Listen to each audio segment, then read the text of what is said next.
Hi. I social media person at Rutgers Esports, and I was co-captain of our Dota team this year.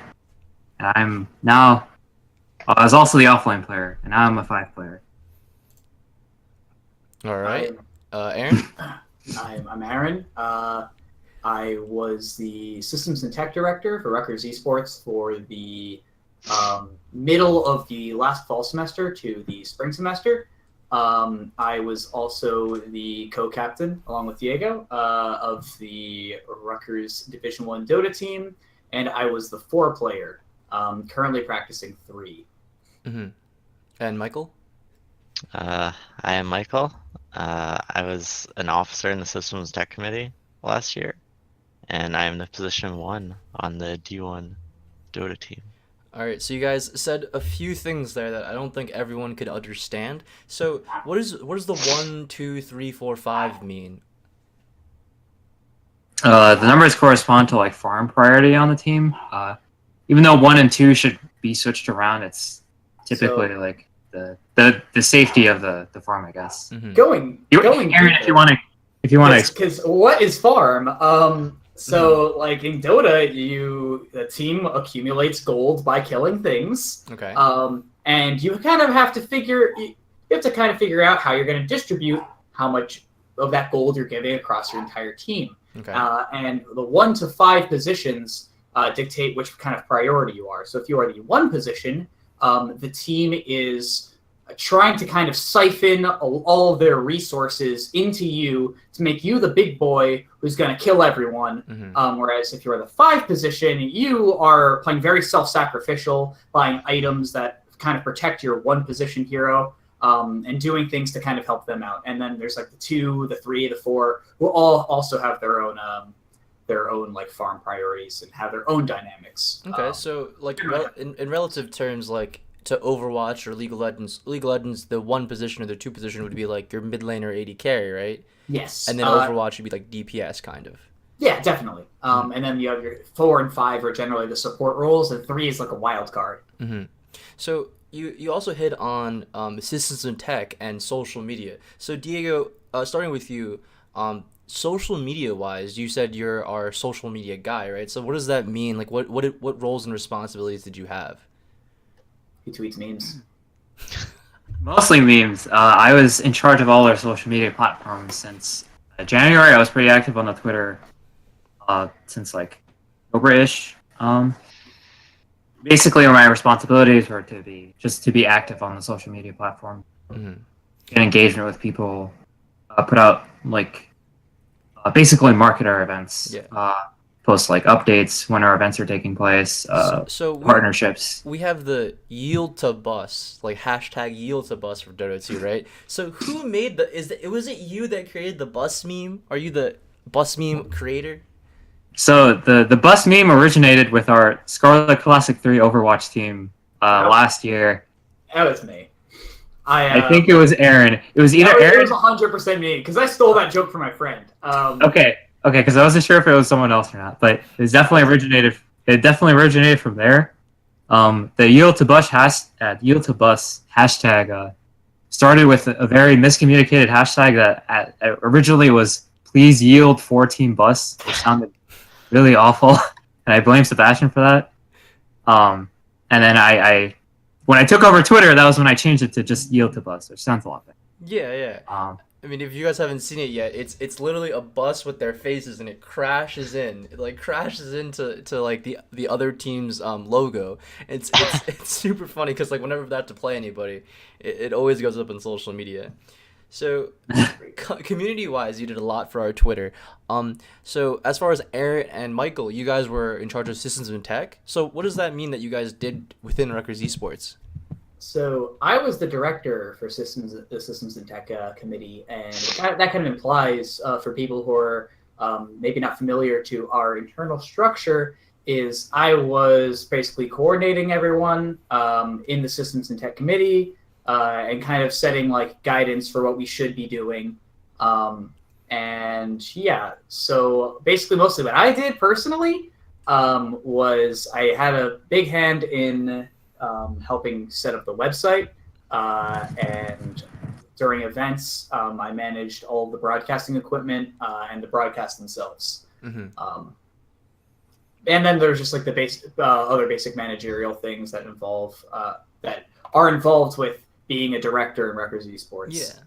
Yeah. So as part of the committee, Michael, since you were part of Aaron's committee, what did you have to do on an event by event basis?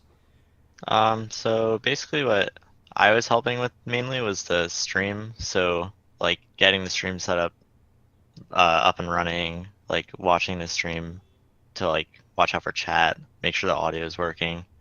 Had to move the stream setup 3 times at the last event, so that was a fun time. Was direct your monitor walking through the rain. Yeah, then I walked my monitor home through in pouring rain. Yeah, so for anybody that's interested in joining Rutgers Esports, definitely, if you guys are at events and you have problems with your laptop, your computer, or a computer there, find them. They will help you. So as far as that goes, that's involving Rutgers Esports. So let's go back a little bit. How did you guys kind of get started in esports? Where did you what was your first game? Because for me, my first game, like back in like the early the later 1900s, like 1990s, not 1900s, sorry. Was still 1990. That's pretty as late as you can get in the 1900s. I'm like 100 years old. No, but look, I got my start with Tetris and stuff like that, and then I evolved into like RuneScape, and then the bigger games came out. So where did you guys get your start in video games and in esports? I guess we'll start with that. Diego. Okay. Well, I think my first game was Half-Life 1 when I was like 2 years old.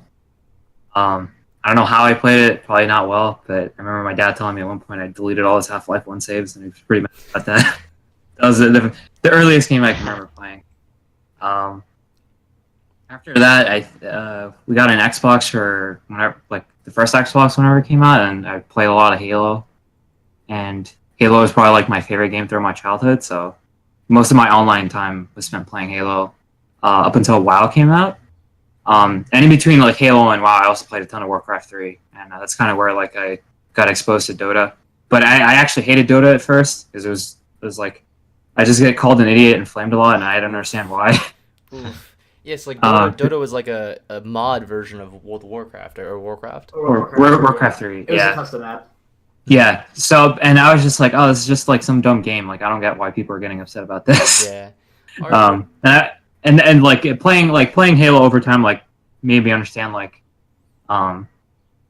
video games aren't just like a game. They could be like a competitive thing. Like, I don't think I was ever super good at Halo, but I was pretty decent. Like especially during Reach, I think I got like a semi-high rank in Reach, but I don't know. Probably wasn't too high. But my first main exposure to esports though was like actually still Halo. It was like watching Halo 2 MLG tournaments like in middle school. Just like I saw them on TV. And then after that, I really didn't touch anything esports related until like Dota 2 came out. Mm-hmm. I remember like I saw the first international was like happening, and I like pretended to understand what was going on because I played Dota like twice. Yeah. And then when beta invites got sent out, I got one. I started playing, and I watched TI2, and from there, like that's when before TI2, that's when I like super got interested in esports in general. It's like big events and big tournaments really like catalyzed your love for esports. So for you, Aaron, how did you start playing? Get into esports really? Was it Pac-Man? What was it? No, well, the first video game I played was Pokemon Yellow. Before I could read, I played it when I was like 3, and it was my brother's. And I remember I memorized exactly where seismic toss was on Pikachu's moveset, so I knew how to seismic toss things. And I would just walk around seismic tossing anything. Like that was the extent of my gameplay experience in the game. But since that I was like a huge single player gamer for a long time. Played a lot of Sonic the Hedgehog games, a lot of the retro ones. Mm-hmm. I actually own every single Genesis Sonic the Hedgehog game. Oof. And the one for the 32X and the Sonic CD and the Game Gear. Anyways, That's off topic. My first probably exposure to esports was actually like the World of Warcraft arena tournament in like 2008 or 2009. I entered it and I did awfully, and I pretty much quit. But it was like, it was the first time I actually watched the finals to an esports tournament, or like really got into it. And then probably my first like competitive-ish game was League of Legends. I played like 200 games of it. I did not like it. I think it was way worse game back then. 200 games of a game you didn't like. Well, so that don't worry about it. Friends are a virus. Friends make you do terrible things. What? Never have friends. If you have friends, just leave them by the wayside. You don't need them. We don't support that message. We don't support that message. It's just him. It's just him. It's League of Legends. It'll do it to you. But regardless, I basically stopped playing the game. Got into StarCraft. Then when StarCraft was like in heart of the Swarm, started into that like really dumb era of like Swarm hosts. So I just quit that and my brother was playing Dota and he got me into Dota. Nice. And so it's been playing Dota ever since. Yeah, and since then you've logged 6,900 hours in Dota 2. That is technically correct, yes. That is a lot of hours. That is not the full picture. I have a couple Smurfs. Oh my. So I'd imagine I have at least like 300 or 400 hours to tack onto that. All right, well that's a lot. Plus your time spent watching Dota. Oh wait, no, I also have probably like more time. There was a time where I had more time spent watching Dota than I had played Dota. But I think it's now. I think I've played a bit more now. But I would say I'd only played about like 1,000 more hours than I've watched. All right, well, it seems like you've got a great amount of Dota experience watching and playing. But for you, Michael, you're actually the one position on the team, but you have the least amount of play time almost with only 3,600. So what makes you able to play the one position over these veterans who have, thousands of more hours than you? I mean, I don't think hours directly translates to skill, and it's not like I don't think any one role is harder to play than the others. Like, I'm sure if they practice the same amount in their roles, they would be, or like as they did in their old roles to practicing as a one, they could probably play one. Yeah. I hope Diego never does that though. Hello. Diego's not the one. But sorry about that. We skipped over the original question for you. How did you get into video games? Like, what was your first origin story? Origin story. My first game was Super Mario 64, and I played it when I was like 4 or 3, and then I basically played like all the Nintendo systems games up through the Wii, which was like 8th grade for me, and then I started PC gaming like in high school, so I started playing like Minecraft, TF2, and then I got a laptop. And I started playing Battlefield 3. Ooh, great game. That was a great game. And then like, I guess I moved on to like CS, some other games I don't remember. And then like in my freshman year, I just tried Dota because I got a key.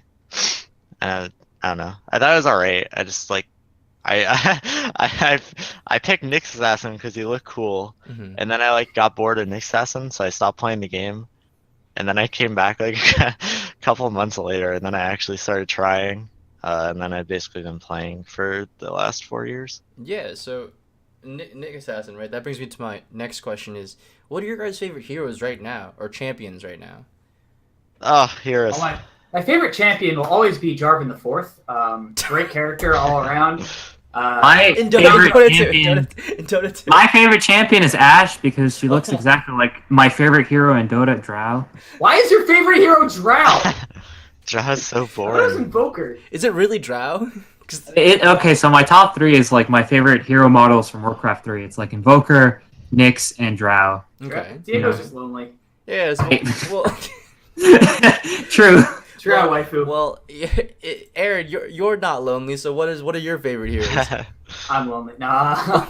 my my two favorite heroes are Bounty Hunter and Brewmaster. Mhm. Brewmaster is probably my favorite if I had to pick one of those two. And I'm bad at everything else in the game, so there's no point.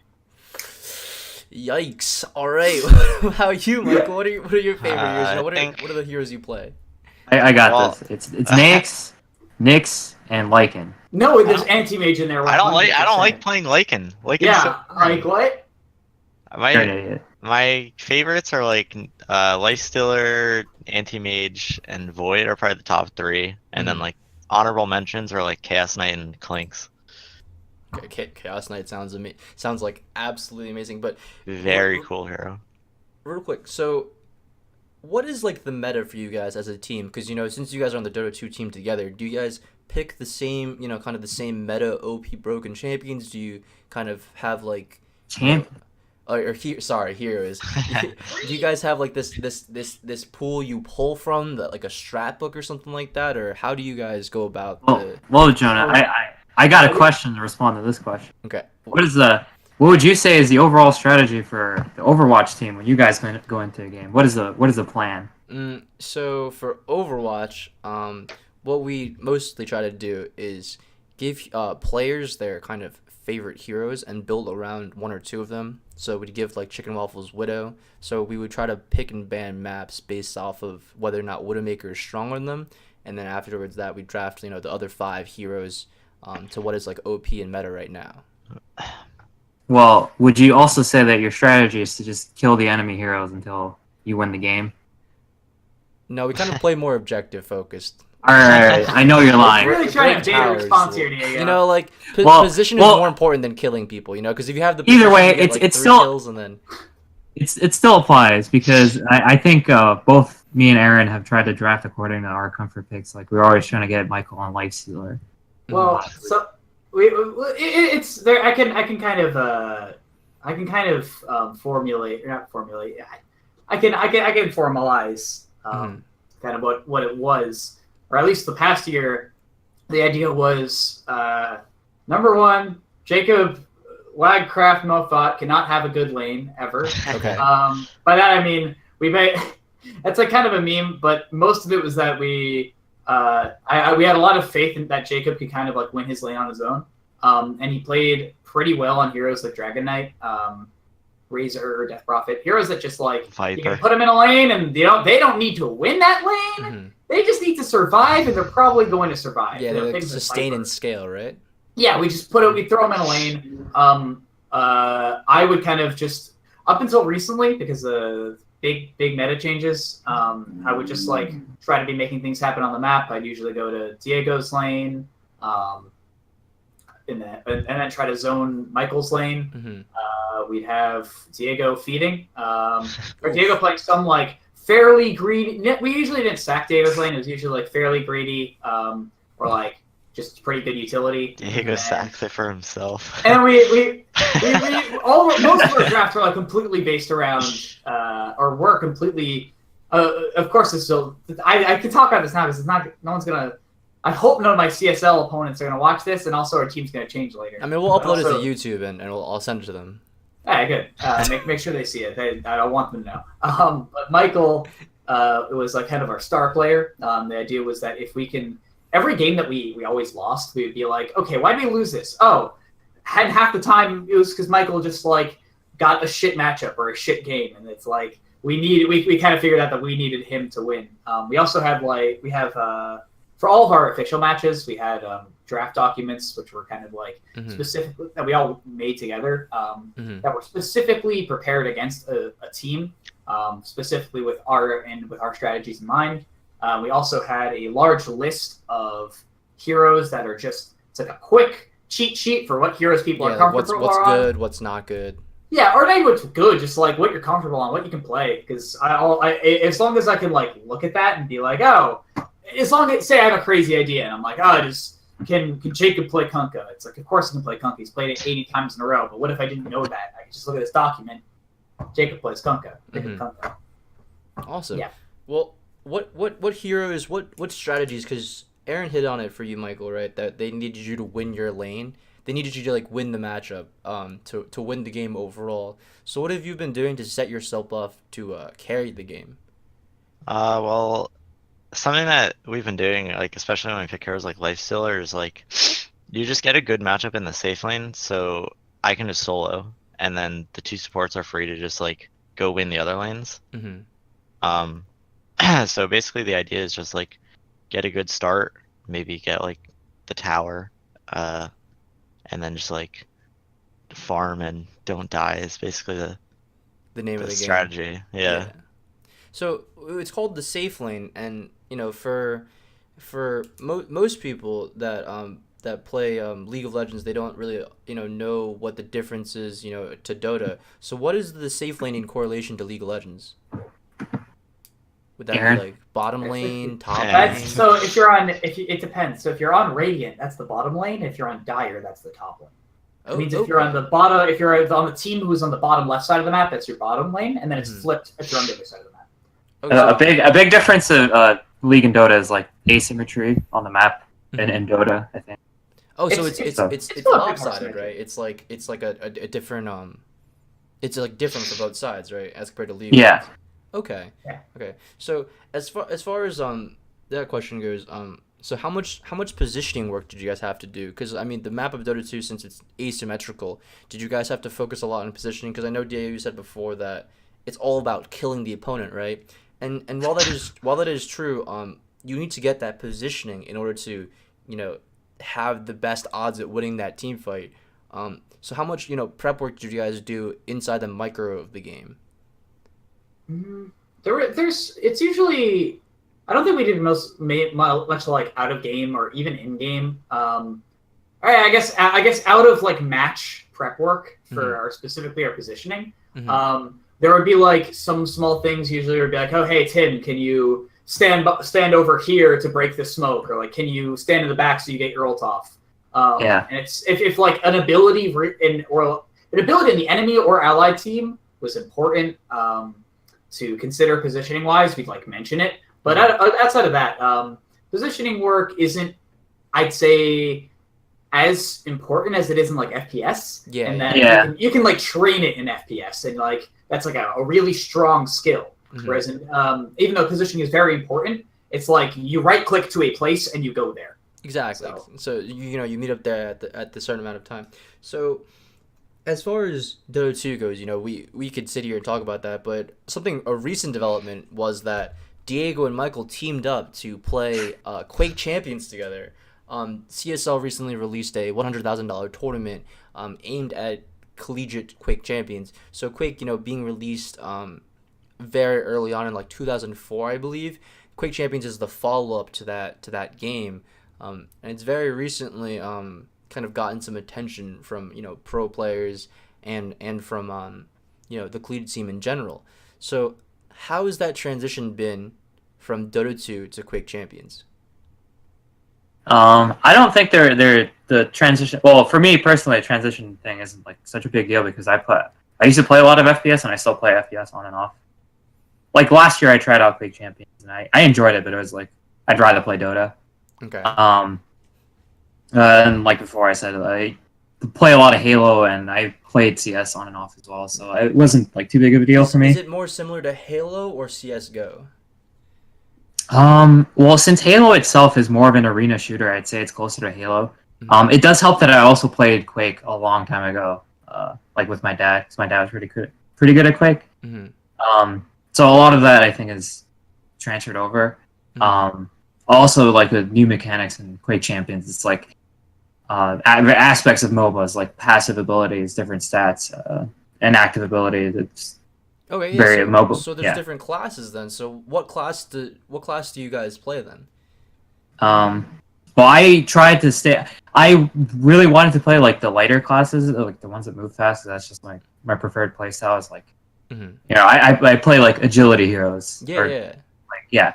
So, but like in that game, I don't think it's balanced in such a way where like the agility heroes are like that favored over the strength ones, because a big aspect of Quake is like resource management, and the agility heroes don't have as much max health or max armor as like the bigger heroes. While you're an easier target to hit, if you're a big hero, it like won't matter as much, Mhm. in my opinion. Like scout versus heavy in TF2, right?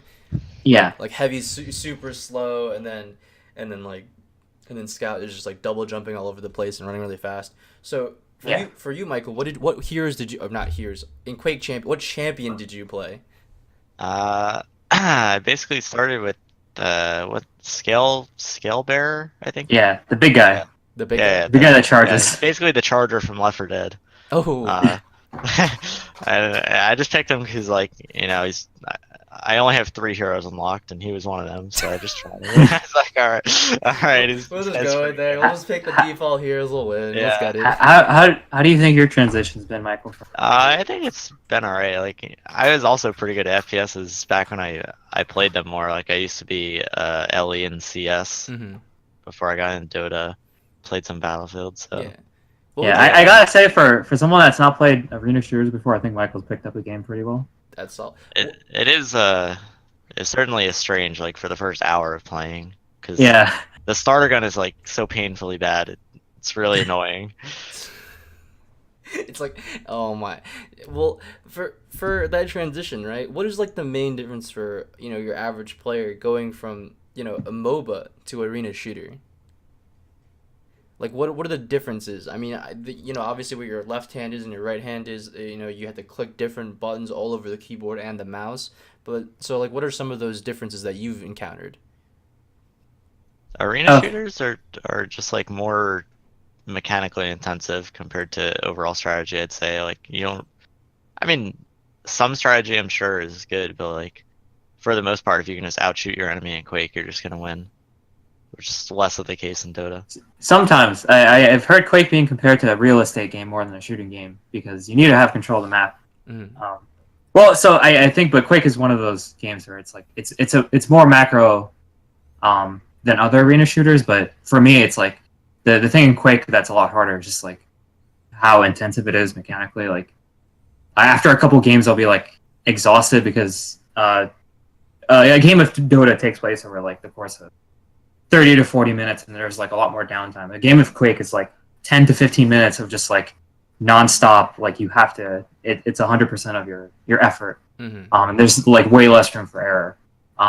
And as like a support player, I don't have to do as much mechanically intensive things. Like I could just put an item. CS. I don't have to be killing creeps. I could just like go put a ward down on the map and then like heal Michael once, and then my job is done. Yeah. So it's Whereas- it's a lot more like right clicking and thinking about where you need to be, but in Quake it's a lot faster pace, Yeah. constant team fighting kind of. So Aaron, I know you feel a little bit like out of it talking about Quake Champions. so we'll go to you. What's the game that you've been playing recently besides Dota 2 that we should know about? Well, Blizzard's gonna hunt me down if I say the other one, but What do you mean the other one? What does that mean? I've been mostly playing a. I'm not gonna say the name of it because I don't want to That is the die. point of us. How do we know then? It's a World of Listen. Warcraft private server that is custom, allows you to create your own class. Really cool. Can't say the name because I don't want Big Papa Blizzard getting mad. All right. So in this World of Warcraft private server, what's so different about between the official server and the private server? You can create your own. Okay, you can create your own class. Mhm. You can using any ability in the game. It uses like Wrath of the Lich King spells and talent trees, but the server evolves kind of content wise. So it's like in vanilla right now, and it's going to go to Burning Crusade, then Wrath of the Lich King. Mm-hmm. All right, And it has, no like, more a couple details, of so features. Blizzard doesn't find out. Regardless, No, yeah, no- Blizzard Big Papa was going to hurt me. But then I've just been playing like Dark Souls. I've been taking kind of a break from Dota because I haven't really like taken time to play other games in years. Like it's probably been 2 years since I've really sat down and spent an extended period of time where I'm just not playing Dota. So it's been like, yeah, probably those 2 games, Dark Souls and World of Warcraft. What are your plans then going forward for next semester? Because all 3 of you guys are continuing your studies at Rutgers University. So what are your guys' plans going into the next competitive season of Dota 2? I know Diego, you're already switching roles, right? Yeah, I'm back to my original role, which is 5. I was only playing 3 out of necessity. Yeah, I think the biggest plan is we're gonna be kicking Diego, myself, Michael, Tim, and Jacob, and getting 5 very good Chinese players. Anyways, no. Okay, So okay. the actual thing we're doing, the idea that we had in mind, we're gonna do tryouts, of course, as always. But what we kind of see, and we've talked about this, is that if we're gonna be looking for Everyone's expendable. Everyone's good. If everyone's better than us, then we slot them in. And if more so someone's better than me, I'm very at the 3 position, which I'm probably gonna be trying out for. They can take the spot. And I'm just gonna coach. Okay. And other than that in mind, we have Diego on 5, probably Jacob Lightcraft on a 2, Jahan still on 1. A new up-and-comer, his name is Lawrence, on the 4 position. If he tries out for that, or if he tries it for offlane, who knows? And Scarlet Classic 4, second placer, Lawrence. And if no one's better than me at offlane, I'll be playing offlane. All right. Well, Michael, you good? Hello, I'm back. Yeah. So for you, what are your plans? Going to next year. So Aaron says, you used to play the 1. Are you still going to be playing the 1, or are you going to switch it up, or? Yeah, I will still be playing 1.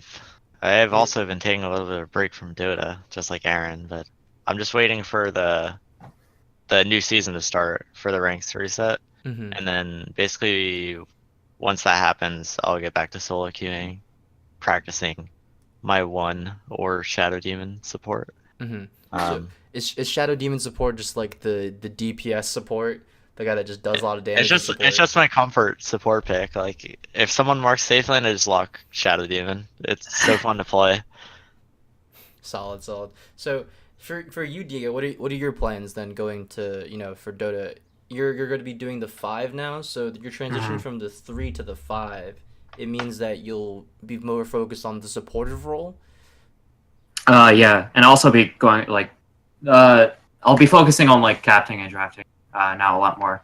Because drafting and captaining from a role that isn't the support is very stressful and doesn't work usually unless you're top 1% of the world player. It depends what player you are, the kind of player. Yeah. Usually even different positions, Yeah. Even one position. Yeah.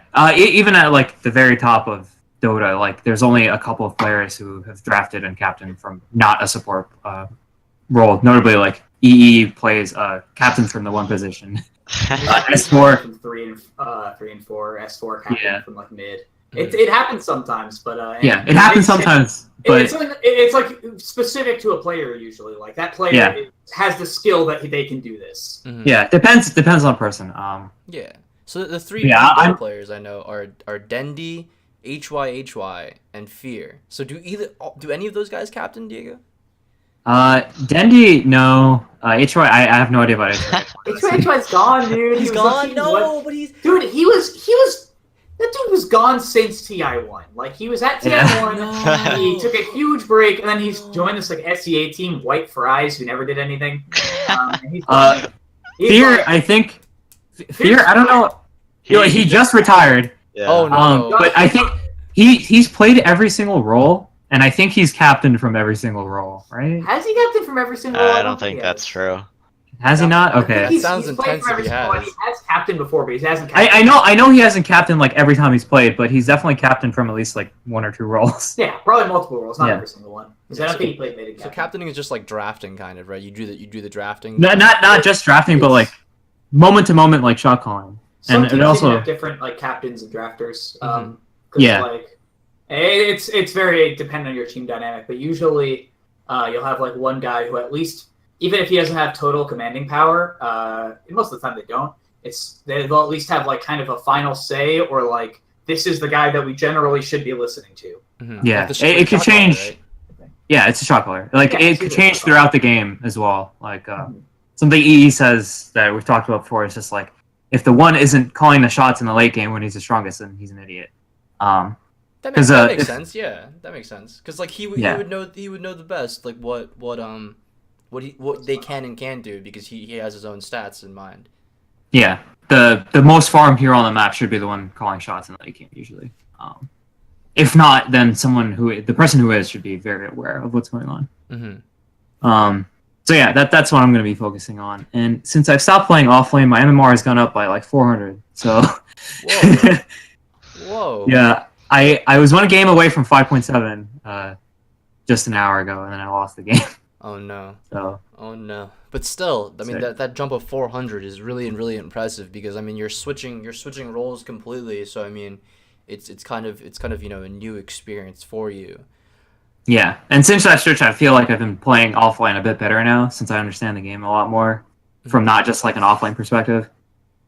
So yeah. Yeah, that's something like critical, I think, for something like that fear that like fear.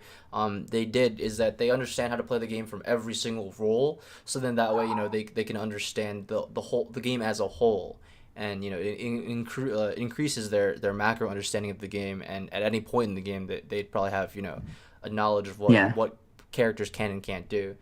So A quote from Dendi I think you would like, Jonah, is he this is like referring to a complaint about like pub players who are just like, oh, I can't play support because I play mid or something.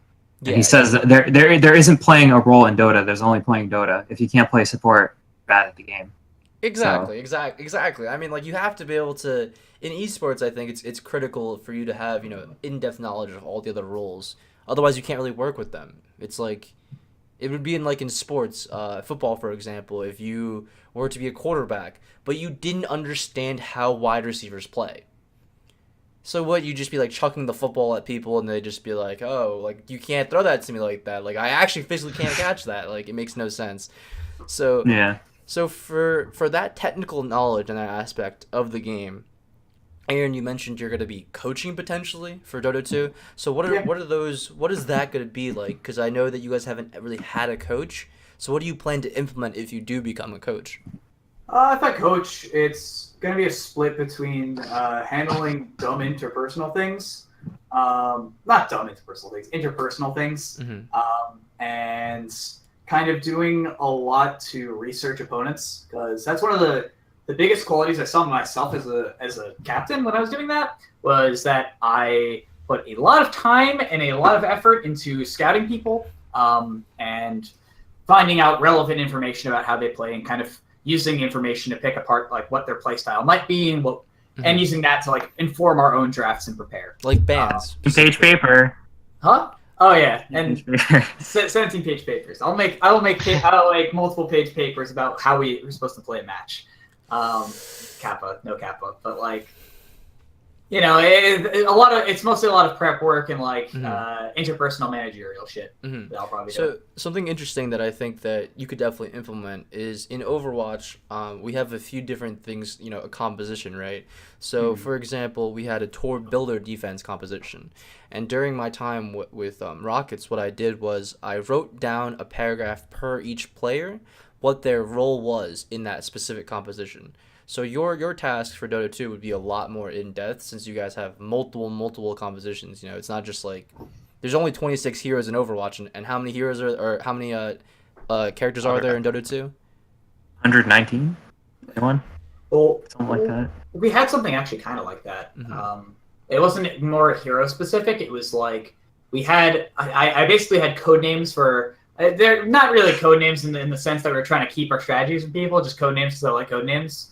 For our strategies, we had like one very team fight, very AOE heavy lineup. We call it shit in a washing machine. Shit in a washing machine. It's a nice visual. It's nice visual. Like think about what happens if you shit in a washing machine. That's that was good. basically the lineup. That's good. It becomes like all right. Well. Yeah, and everyone and like we had like a push strat. We had a couple. We had a strat where we just like slowed the game down, stall things out, control lanes. And we didn't necessarily have like a document that did it, but we definitely went over individually, like when we are doing these strats, what are we supposed to do? So it's like in League, you guys they have the global team fight composition, they have the poke composition, they have the scaling composition. So it's kind of similar to that then, right? Yeah, something like that. Albeit the rigidity wasn't great. I know that if we had more time to prepare as players, we probably wouldn't need to rely on necessarily those kind of like like specific. We're doing this type of comp, except that push comp was pretty sick. Mostly because we can like we would have been able to be really flexible, but because of kind of like the time that we're like confined to by having to study and do Rutgers esports shit, like we didn't have all the practice time in the world to exactly play the amorphous and nebulous style that we would have liked to. Yeah, like opening up your hero pools if you guys have more free time. Because first and foremost, right now, Rutgers esports, we are part of the university. We are a college, so we need to study a lot more, get our grades up, and keep them up. And there's a lot of duties that come along with being part of Rutgers esports specifically. That's why not a lot of players are a part of Rutgers esports e-board for our internal structure, because players, their job within Rutgers esports is to focus on the winning and competing aspects of esports. So going forward, I do believe that you have stepped down, Aaron, from your position there. Yes, I found it a bit to balance with all the other things in my life. As I only have one more semester left at Rutgers, I felt that it would have been too much time away from doing the other things that I want to do in my life, and also I think that the other guy who's replaced me is probably better at than me at the job, like that I could ever be. So he's got it. He's got it. I'm not worried about it. I wouldn't say better, but I would say different. And also you could allot a lot less time than he could probably too, because you are graduating. You'll be a graduating senior too. So in your years at Rutgers, could you give us a time management tip? Time management tip? Just like a time management studying tip? Yeah, because you yourself, you keep up a good GPA while being on a director of Rutgers esports and co-captaining the Dota2 team. So what is something that you do that others could potentially do as well to do much of the same? I actually do have some tips that were given to me by my dad, who runs a graphic design company, and is one of the most motivated people that I know. And that it's a lot about how you use your time, not necessarily how much time you're devoting to something. You could say that you're devoting like 6 hours to studying, when in reality, the Reddit and the like going to bathroom breaks, getting distracted, social time, that maybe if you're studying with another person that just eats up, it might amount to more like 1 hour. So for me, what's really important is I've found like environments in which it's really good for me to study in, and I just like get really efficient time in. So if you're at Rutgers, I recommend going to the Art Computer Lounge with like some snacks, not like super messy ones, just like in like some grapes in a bag, some chips, or going to like the vending machines right outside the Art Computer Lab and getting food there, and just camping down and studying on your own, because studying with other people is only good if you really don't know the topic. And if you really don't know the topic, you messed up. So that's some great studying tips. I mean, productivity wise, that makes a lot of sense. And your dad, that made perfect sense to me. I mean, so for you, Diego, Aaron mentioned his dad, right? If I'm correct, your dad was a pro Quake player, right? So what are the things he has kind of shown you in esports? Because I myself do not have an ex-professional player as a father, but what did you learn from him that has helped you? Is your dad playing for you in CSL? Diego's not playing that well. Come on. Okay. There we go. I mean, professional is like a weird word. I mean, he was definitely a professional level, but my dad never really got like paid or anything to play Quake, so it wasn't super serious. But I don't know. What's the most valuable gift card your dad's ever won? I have to think about this. Michael, go to Michael. So for Michael, right? Nothing about your father, but for you, you come in as a freshman, right, into the org, fresh out of high school, and you join Rutgers Esports, and you're playing the one position. So for next year, right, for this past year, you've gotten top 16 in CSL, and you've also gotten very high placing. Is it top 16 as well in AVGL? Top Top 8. Top 8. So top 8 in AVGL. So for next year, what are your personal goals for finishing results? Uh, well, I want to at least make it to the finals. I want to at least make it to LAN at CSL, and then That's top I 4. mean, yeah. So obviously the goal is to win CSL, but Mm-hmm. I think I would be satisfied with at least top 4. Mm-hmm. Right, finals for AVGL too for doing that again. I Yeah. don't really know. So, and this is another question for you too, while Diego is still thinking. So I took this kind of poll as a student of psych and a student of learning too. Um, there's two types of competitors. One type is that you play to win because you really want that feeling of victory where you hoist the trophy, and then there's other people like that play because they are scared of losing. But the difference between the two, there isn't so much of a statistical difference between them when it comes to who won more or who lost more. But it is to be noted that out of the people that are scared of losing, there is still a lot of Michael Jordans and Tiger Woods and guys like that who share the limelight. So for you, are you a person who wants to win or is scared of losing? What drives you? Uh, I think I am the person who wants to win. Like whenever I play any game, I don't really, I don't play really any games just for the fun of it, other than like Rocket League maybe.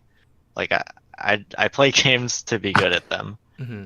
and like I get my fun out of winning. So that is really the ultimate goal for me. Yeah, that's a can-do LAN attitude. So I'll definitely look forward to that because it's definitely within reach because you guys have a great returning roster, which is, really important in any esport. So back to you, Diego. What is one tip that you could give us from having such an esports centric family? So the thing I could figured out was a big problem for me in general is like motivation. So something that has motivated me a lot in general is just like specifically with my dad is like my dad watches every one of our CSL games. So in the back of my mind during a game, I'm just like, all right, I won't do anything stupid this time because I don't want my dad to laugh at me. Is that and last I year's remember, Game. I remember one time. I remember one time my dad was just like, "Hey, what happened that game? Like, you guys just like lost, like really dumb." He's just like, "Why don't you guys get rid of that really overpowered hero, the one that like spins and stuff?" And I'm just like, that's a good point. Maybe we should just get rid of him next time. Is it Axe or Jug? It was joke. So yeah, I'd say probably just find a motivating factor, and for me, it's my dad. Mm-hmm. I mean that's great to hear because like in sports, if you look at it, there are a lot of great competitors, in traditional sports that family is such a big important part of supporting a competitor's career. So that's great to see that there are people whose kind of their roots are being brought up through esports. And as much as the future goes, I do hope that this is a continuing trend, and you are a great example of someone who their dad supports them just like nothing from CS:GO. His dad and mom came to watch all his games and everything like that. It's definitely a trend that I am in love with and definitely want to see more of going in the future. So that's all we have for you guys. Thank you for watching. We will see you on YouTube. And if you guys want to give any shout outs real quick, Diego, Aaron, Michael. Shout out to Tim Waldron, our boy, and shout out to Jacob, Blackcraft More Fat. Wait, is that Nah, that's a classic. It's His name is Mo it's Fox. an ancient meme. Can't be. It's an ancient meme. all right? Any Yeah, others? shout out to my team in general. I love everyone that I play with. Mhm. It's been an incredibly fun year. Shout out to Michael for hitting 6K. I'm proud of my son. Calling out. Actually, no.